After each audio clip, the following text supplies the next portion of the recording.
બ્રહ્મ વૈવર્ત પુરાણમાં કૃષ્ણ જન્મખંડ છે.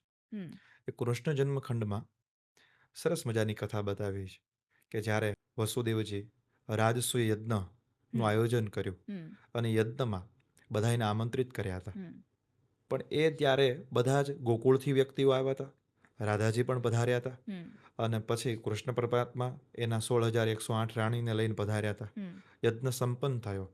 પરમાત્માએ સૌ લોકોને કહ્યું કે આપ દ્વારકા પ્રસ્થાન કરો હમ અને સિદ્ધાશ્રમમાં રાધાજી અને કૃષ્ણ પરમાત્મા રોકાયા છે.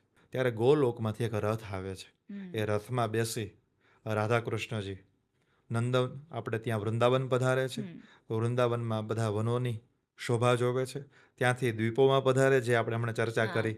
પછી પરમાત્મા સ્વર્ગમાં પધારે. હમ પછી પરમાત્મા રાધાજીને લઈ દ્વારકા પધારે છે. હમ દ્વારકામાં બધાય દર્શન કરાવે છે. કરાવે.